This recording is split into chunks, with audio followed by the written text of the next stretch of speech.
the Mavs and the Lakers shocked the NBA. Jerry Jones and the Cowboys, the big winner this weekend. Myles Garrett wants out of Cleveland. All of that and more. Out of the gates, ready to go. It's Hot Mike with Hunt and Withrow. While you're here, like, comment, and subscribe to the OutKick channel on YouTube.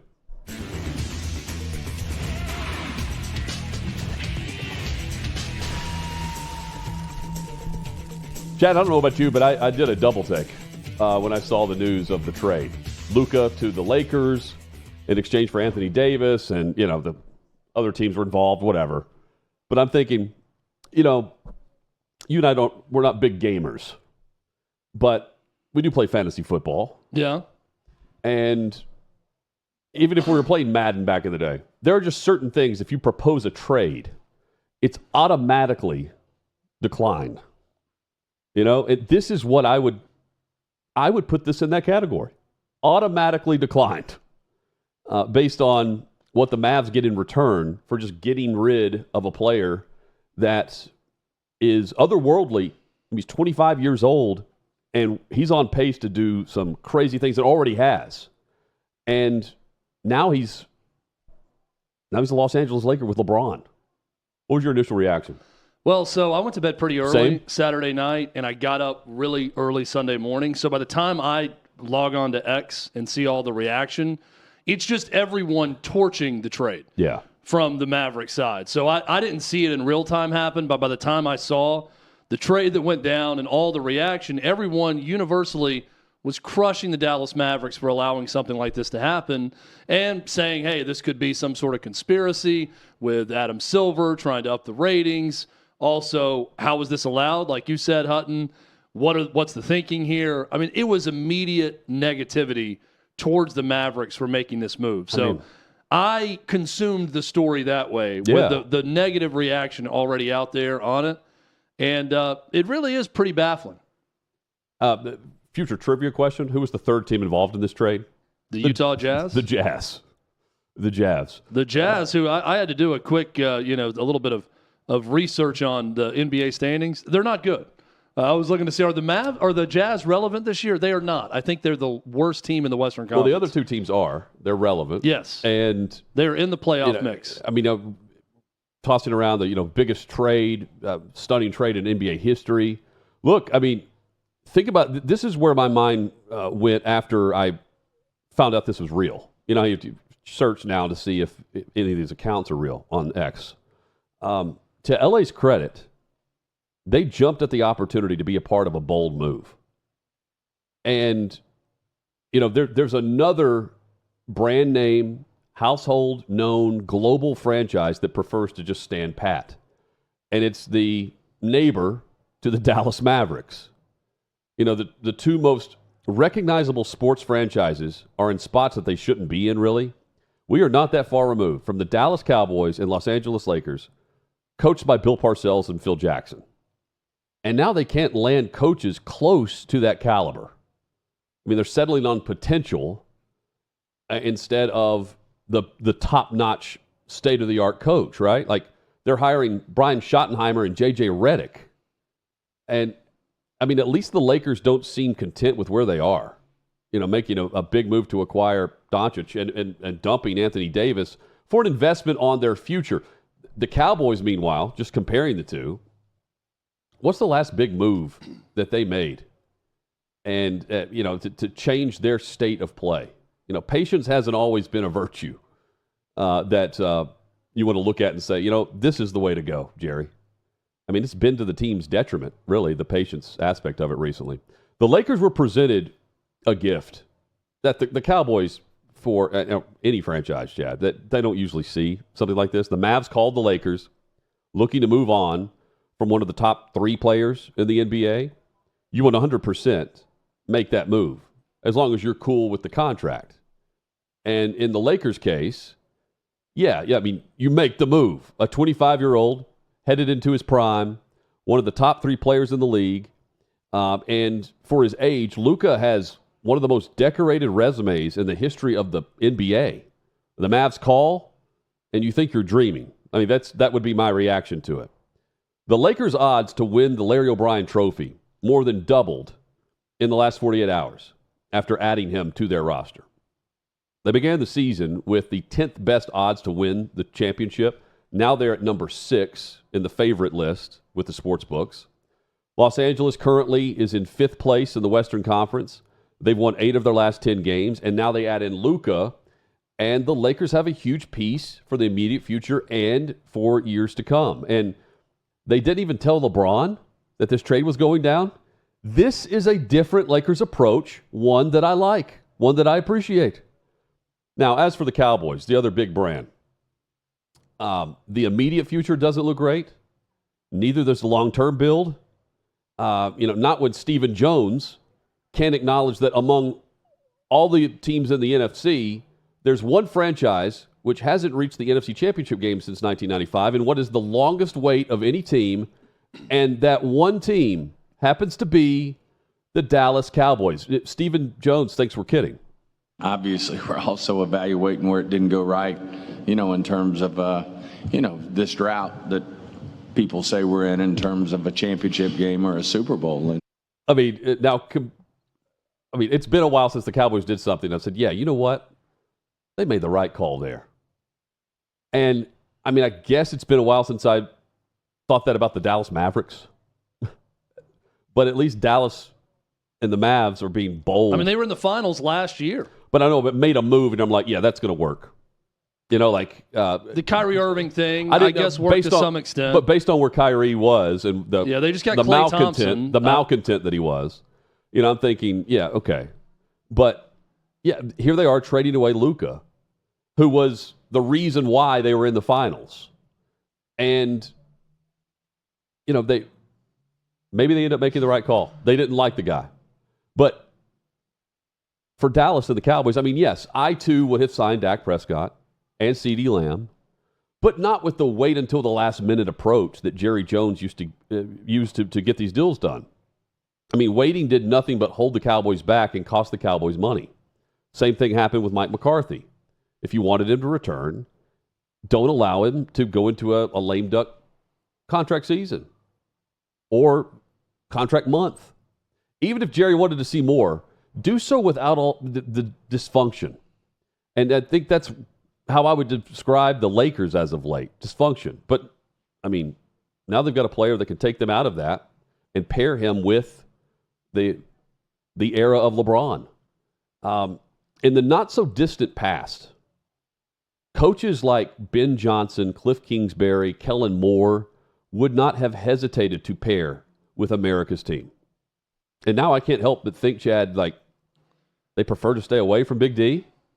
That's kind of what happened with the Lakers coaching search, too. Dan Hurley took a look, said, nope, thanks, but no thanks. They end up with J.J. Redick. He was there to accept the head coaching job. I don't blame him, by the way. I would take it. Although it's got to suck knowing that you got to draft Bronny whenever you take the gig. Nonetheless, look, think of the brands we're talking about here. This isn't the Carolina Panthers and Memphis Grizzlies. It's the freaking Dallas Cowboys and Los Angeles Lakers. To LA's credit, they jumped at the opportunity to be a part of a bold move, a franchise-changing decision, an easy gamble. And the Cowboys, they were presented with one too.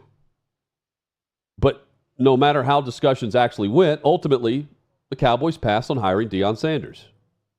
They passed on the opportunity to change things up, mix things up.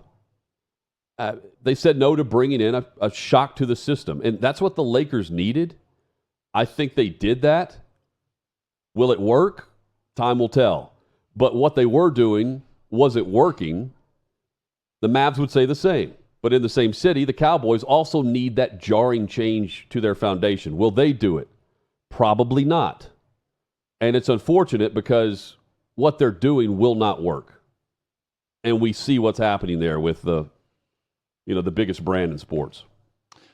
Yeah, well said. I think the Lakers made a bold move in doing this, as you said. I think the Mavericks made a bold move in doing what they did. Nico Harrison, their president and GM, took to the mic and started spouting off things like defense wins championships. And this is a culture move, not just for the future, but for right now, that's going to keep us competitive and make us better.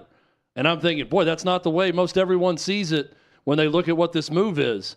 I've always thought of Luka Doncic as a generational offensive talent that's a little bit pudgy.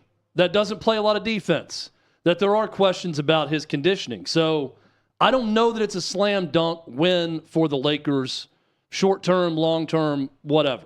But I know they got a lot better offensively with Luka Doncic. There's absolutely no denying that when you look at him as an offensive talent. Well, you also, I mean, think about what message this is. Luka, one of the best players on earth, ever. You've got, and Dallas is just literally 25 years old. For his age. And Dallas is literally saying, we don't trust you. We don't want you. We're moving on. Peace. Yeah, 24/7, 365 work ethic. You don't have that. Dirk Nowitzki could not get through to you. So have fun trying to, have fun, LeBron, trying to get through to Luka because, diet, conditioning, partying, focus, whatever else is being thrown out there today. They literally just said, please take him off our hands. We're not even going to shop this around. Yeah, and I don't lend that to say, okay, now the Lakers and LA is going to fix those issues with conditioning and everything else. So I don't know that that's going to get any better. He's still a great player when he's playing, even with the conditioning issues and everything else. Charles Barkley's the one person I've seen that has completely agreed with the Mavericks move and applauded it. And I know he was on, I think, First Take this morning, and he said, I want to give Nico Harrison his flowers. He said, this is, first off, it's going to be one of the best reality shows in the history of sports with the Lakers and what they're going to look like now with Luka Doncic, and then the Mavericks. But he said the Mavericks now have catapulted themselves into the second best team in the Western Conference because they needed that veteran leader, defensive presence, all-NBA type big man in Anthony Davis, which they're getting, to pair with Kyrie Irving and with Klay Thompson, who's a great shooter and great offensive player. So I don't know that all is lost for the Dallas Mavericks team. Now, what is lost here? It's the poster. It's the jersey. It's the star power. That star power is now in L.A., a town that knows a thing or two about star power. Dallas lost that. I mean, you could see the kid in the bar melting down, and that epitomizes those that follow the Dallas Mavericks, how upset they are about this move. So I get that. You lost a gigantic star that's 25 years old, and you traded him away for an aging player that's not as good because, quote unquote, I'm going to use air quotes here, I guess in the right way, defense wins championships was the line that we heard. I haven't heard that in the NBA since the 80s and 90s, possibly. Got to be healthy for about that. Defense winning championships. But apparently defense wins championships, according to Nico Harrison, general manager for the Dallas Mavericks. It's bold all the way around. I look at it and I react the same way most did and think, boy, this is a huge win for the Lakers. It makes them so much more exciting now. Yeah. And I don't know what the Mavericks are thinking, other than the thinking that they didn't have any chance at re-signing him when he was due for his supermax this offseason. They didn't want to. By doing this trade, Luka loses like $160 million because he cannot sign a supermax with another franchise like this. It could only be with his hometown team, like his home drafted team. So, I mean, he's lost out on $150 million. Yeah. And Dallas is saying we didn't want to give him the $340 million supermax or whatever it ends up being. I mean, if for once we see an NBA franchise make a financial decision based on the way they see the work ethic and character of the player. Yeah, and I applaud that. I mean, if they see him every day and they think this isn't what we want, then I get that. Now, the Mark Cuban part of this, Mark Cuban sold his majority stake to the family that owns the Sands hotels and casinos, the brands in Vegas. He was surprised by it. He's telling people he didn't know that it was coming. He's surprised by the move also. That adds another weird little layer to this. Did you see Jason Kidd sitting there? Yeah. Next to Nico Harris. Jason Kidd was not informed that this trade was going down. That is nuts to me. Yeah. Nico Harrison, he was at Nike for like 2 decades. Yes. And Anthony Davis was one of his guys. One of the guys that he was paired with. It was him and Kobe. And he also is buddies with Rob Pelinka through his work with Nike also. Yes. And, Jason Kidd was with the Lakers. And, Michael Finley has a tie to, of course, the Mavs. And he's got a Chicago background with Anthony Davis. So there's a lot of ties for Dallas and Anthony Davis. But, that it's the return for Luka that is so jarring. Like, you're willing to part ways with him, but you don't shop it around the league? That's what I don't understand. I was going to get to that part of it. The fact that it was Nico Harrison and his buddy Rob Pelinka just talking about this for 3 weeks or however long it was. And Nico called and not taking it to market. Yeah. And just saying, yeah, this is – so what would that trade look like? Oh, it looked like that? Okay, let's do it. What if we did it? And not saying, let me call some other teams first and see what we can get from them. There's got to be something more attractive out there. Let's drive the bidding up. Just taking that first deal, that to me is the biggest piece of malpractice here. Like, if you don't like the guy, you think he's fat, he's not committed, he doesn't play defense, he doesn't listen, he parties too much, whatever. Fine, deal him. But he is a generational offensive talent that is going to get a gigantic price on the open market. Key words being open market, not a closed market with you and your buddy with the Lakers. That's what I don't understand. You could set yourself up much better than what they have. I mean, now, if it came out that he had shopped them to multiple teams and everyone knew he was available and this was the best deal, fine. Well, then LeBron and Jason Kidd would know. Right. You know? And that's what's so obvious is that no one knew about this except for Nico Harrison whenever they announced it. And he's sitting right there next to Jason Kidd. He was like, yeah, I mean, Jay Kidd didn't know about it, but I knew he'd be down with it. You know, the style. Jason Kidd is just staring out into like the oblivion, like just stunned like everyone else. Well, the entire team changes now too. Total change. I mean, midstream, you are a ball-dominant Luka Doncic team when he's healthy, that everything runs through him on the offensive end, too. You just got to completely change your style now. And they just lost and that's hard to do, a player who's been first-team All-NBA each of the last 5 years. He's not going to be this year because he's banged up. But you mentioned the defense wins championships. They gave up 91 points in the first half following the announcement of this trade. And the crowd's chanting something to the ownership. 17. I mean, I'd be thinking the same thing. 17. Not many fans showed up to that, Jeff. No, about 30 people out there. Good for them. They got caught up in the moment. They did. They're ready to go. I don't know that got their desired effect when you see that. But I mean, if the team ends up being better, sure. I mean, good job. But it's not looking like that. They're bringing the coffins in. I just think it's going to be hilarious when the Mavs end up getting the best deal of all this.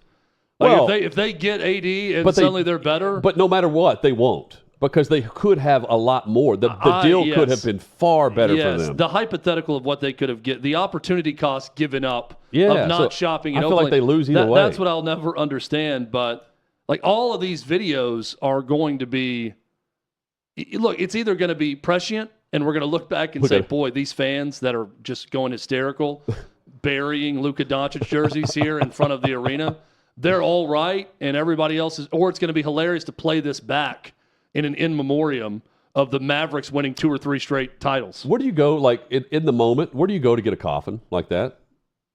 I think you have to have a funeral parlor guy, you know. Yeah, but like in the moment, like, hey, swing by the funeral home and grab a coffin. In old school, Vince Vaughn's character had a sand guy. You could get it at cost and go wall-to-wall sand.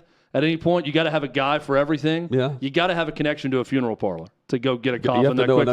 an undertaker. Right. Can I borrow one of your less expensive so I can take it out? We're going to spray paint it. Yeah, we're going to spray paint it Mavs colors. Or do you just go to like one of the sorority houses and like one of their initiations? One of them had like they carry one of the girls in a coffin, don't they? Chi Omega that did that? I think so. The Alpha and the Omega. Chi Omega, I think, did put them in a coffin. Yeah. Right? Isn't that the But rumor? It was more like a Dracula coffin. Yeah. It was more like a triangle-looking thing. It was like, how long can you stay in there until the darker thoughts of your until you awake of your inner mind take over? That type of deal. Luka wrote his Dear Dallas. So he's 7 years ago. I came in here wanting to party, and I did. Yeah. No, I came in here wanting to destroy this city, and that's exactly what I accomplished. Dallas is a special place. Mavs fans are special fans. Thank you from the bottom of my heart, Luka. Yeah, quite the. I mean, it's just, again, bizarre to me how this all worked out or didn't work out for him. And you started hearing the rumblings last year during the finals. Yeah. You know, like, it was. Remember Brian Windhorst had a long thing about. Did you hear what he said? They just crushed his play in one of those games. I think in the Western Conference Finals. And he said the one thing he heard from fans, like getting all over him, Windhorst said this, He goes, I was there every single day during the finals after I said that, and not one person from the Mavs organization came up and was pissed off about it. No, they didn't say they didn't thank me, this is what he said, but they didn't come up trying to defend the other side of it. Not one time, when everyone else was. And that would track, given the news over the weekend. Yeah, it would. And how they how they traded him without even looking around the rest of the league. So the NBA certainly has my attention with this trade. NBA grab your attention as well, Chad? Yeah, and I thought that was impossible. That's why I love this. I've tried hard. Tyler Castle tried to get us to watch a Cavs Thunder game, and I watched about 3 minutes of actual game time, and I think I saw 4 missed threes and 3 turnovers. Looked like a WNBA game. Yeah, it looked like when I would tune into those games at the Mohegan Sun that would take place on a Friday night on the WB. Connecticut Sun. Or the CW. Sorry, the CW, their television package. It wasn't good. The quality of play, not great, but man, oh man, the quality of drama is terrific in the NBA. So this move over the weekend did what I thought was impossible. It catches my attention. But every single time I start to get excited about the association with a move like this. And hey, I'm going to pay more attention now to what the Lakers are doing and what the Mavs are doing because of this trade. But every single time I start to get excited, I look down on Twitter and I see an old friend from Nashville who used to work in local TV, Nikki, I don't even know how to pronounce it. Lattarulo, I think is her name. Oh, yeah, I know you're talking Remember about. Nikki from Channel 4? Yes, I do. She works in sports media now in New York City, and she posts on X the other night with the Lakers on national television on ABC, destroying the hometown New York Knicks at Madison Square Garden, a video of fans cheering Bronny James of the Lakers scoring late in the game.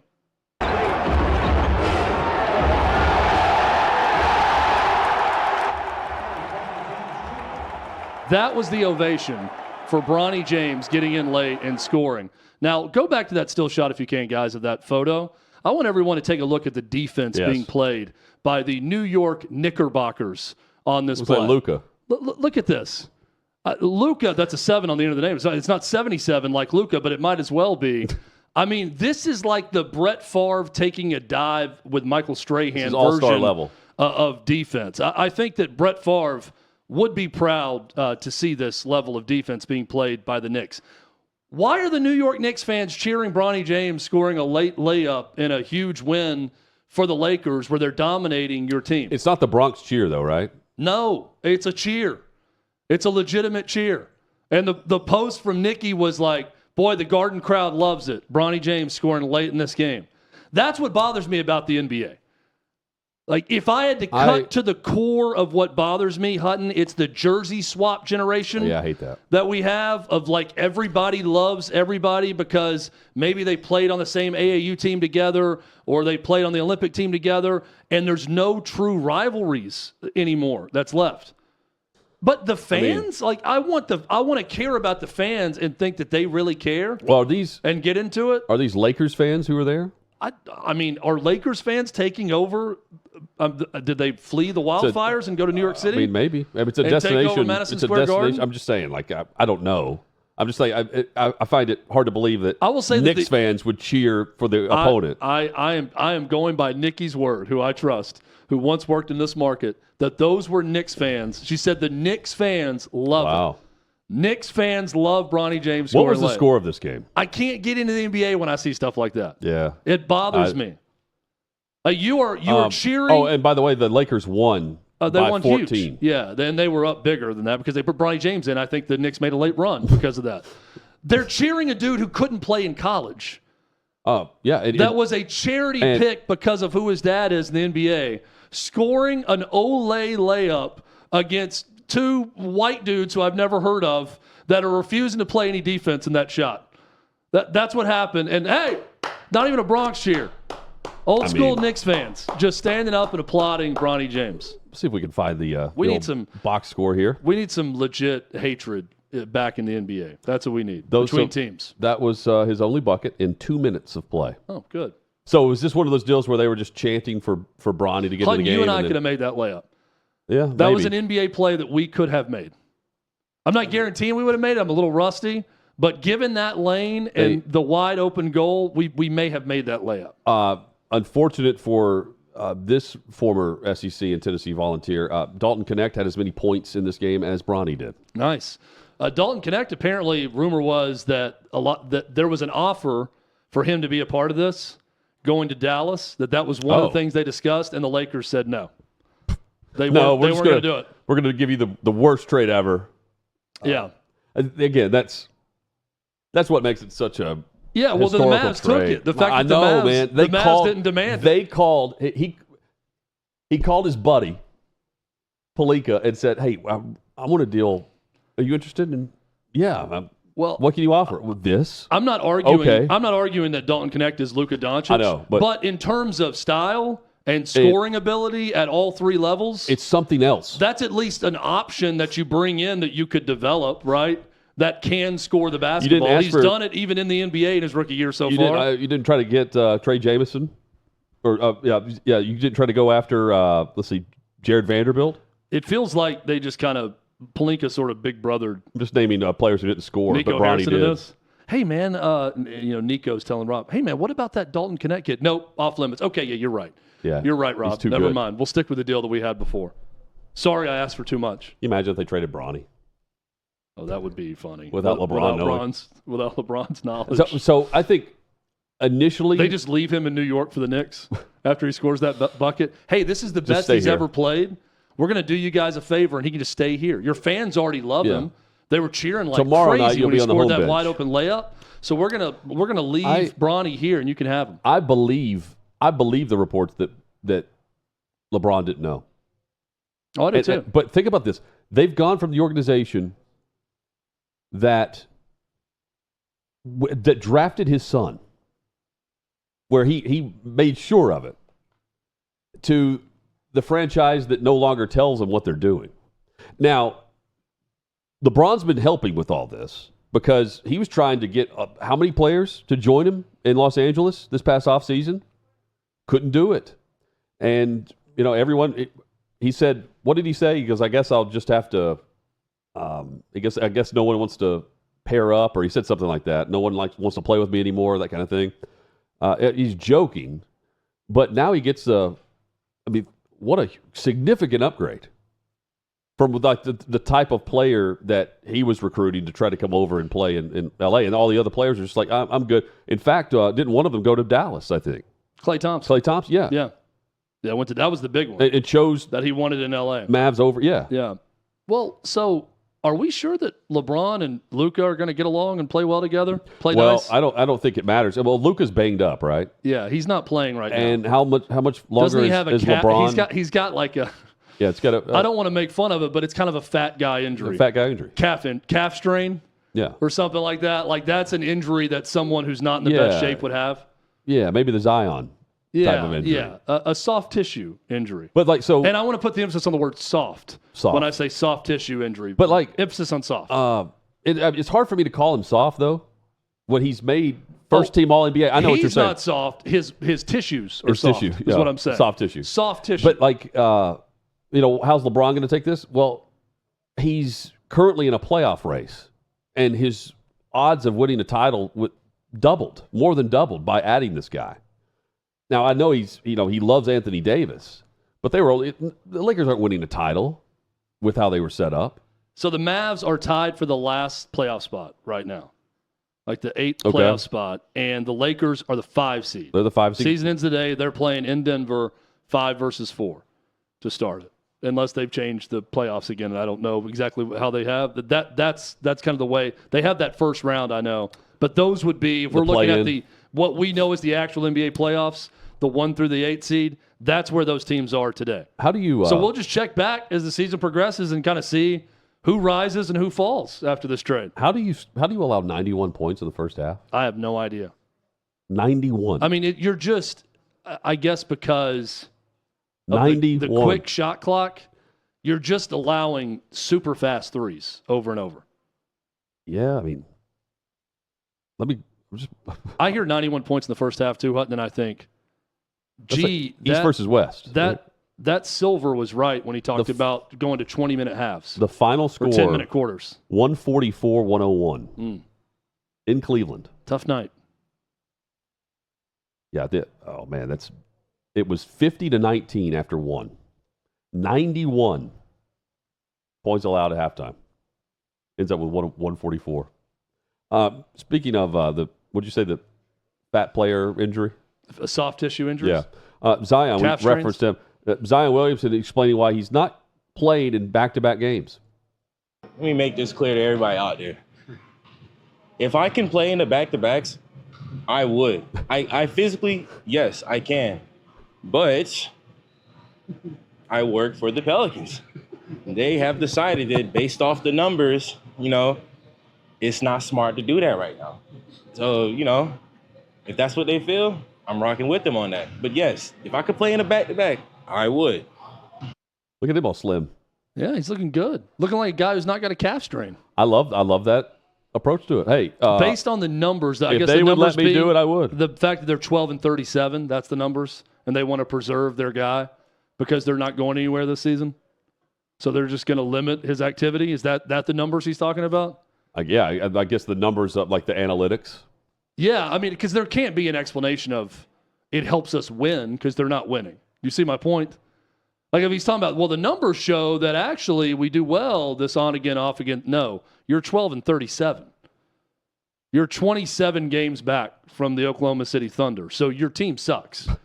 What the numbers tell us is that we are one game ahead of the last place in the Western Conference, Utah Jazz, and we're not going to risk injuring our guy more than we have to. That, to me, is what the numbers are telling them.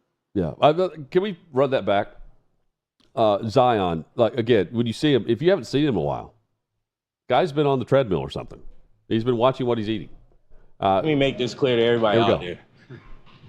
If I can play in the back-to-backs, I would. I physically, yes, I can. But I work for the Pelicans. They have decided that based off the numbers, it's not smart to do that right now. So, if that's what they feel, I'm rocking with them on that. But yes, if I could play in a back-to-back, I would. I understand where the Pelicans are coming from here because when's the last time the dude just had a healthy season? You just want to see let's see the full body of work, please. We've seen the full body.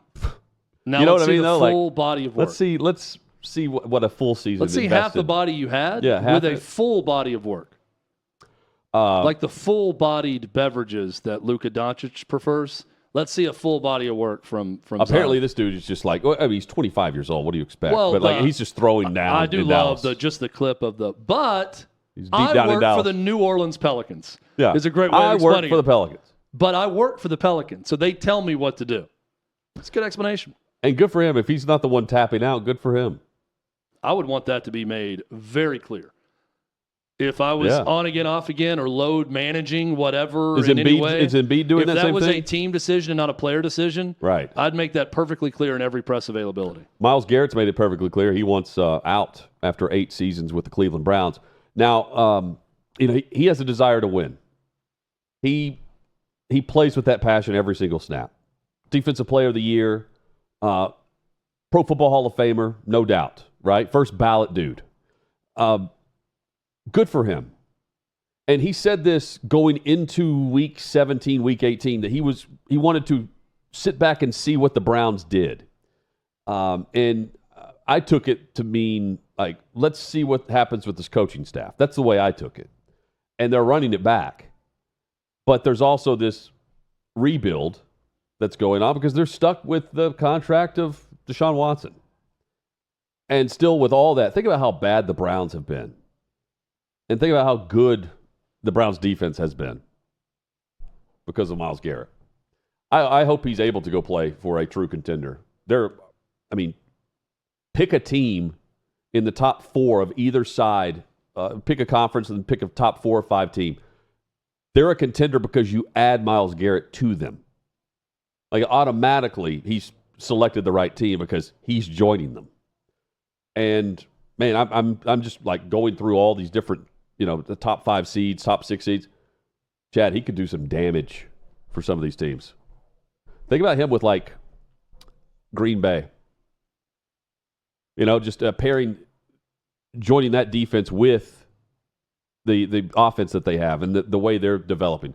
We'll ask Bobby Carpenter about this later, but is there a team that would come to mind for him? For me, I mean, I think Cincinnati. Does he get a say in where he goes? Well, I mean, he'll be able to if he's traded, he'll be the one like A.J. Brown did, because he said, "I'm willing to go here. Now make it work. Let me go and find a contract that's doable." And then his agent went to the team he wanted to, and they got a contract done. Now that team also has to have the ability to trade for you, and that's where here go Browns again. Racking up on. I don't. This team is not equipped to win picks. right now, so Myles Garrett probably wouldn't want to be there. But I'd love to see him here in Nashville. Yeah. And trade the number 1 overall pick away, and the Browns can come up and get Abdul Carter to replace Myles Garrett as the number 1 pick, and get a haul from Cleveland in some way, and then bring Myles Garrett here. Or just trade a bunch of players. And if I'm Myles Garrett and I'm looking to win a Super Bowl, I'm not rushing to Nashville to do so. Right. But half the league, you would feel like they're Super Bowl contenders just based on the fact that they've added Myles Garrett to their no team. great player, no future Hall of Famer is saying right now, I just really want to go get paired with Will Levis. Right. That's the team I want to be on. That's a guy I can follow into battle. I respect the hell out of him, though, Myles Garrett. I do, too. And I always take cues from peers in the league and everyone who plays against him, with him, around him. Yeah. And they have nothing but glowing things to say about the dude. And as a competitor. I love the rivalry with him and TJ Watt, because it means something to them. Yeah. To win that award. They're in the same division. The Browns suck, but that's the rivalry. And he goes out, speaking of Garrett, goes out in that game and he has 3 sacks in that game, a couple of quarterback pressures. TJ Watt doesn't do very much at all. The Browns win the game. And he leaves the field saying, I'm the best. I just won the award. It was like week 7. Yeah. Got to love a dude like that. Yeah, man.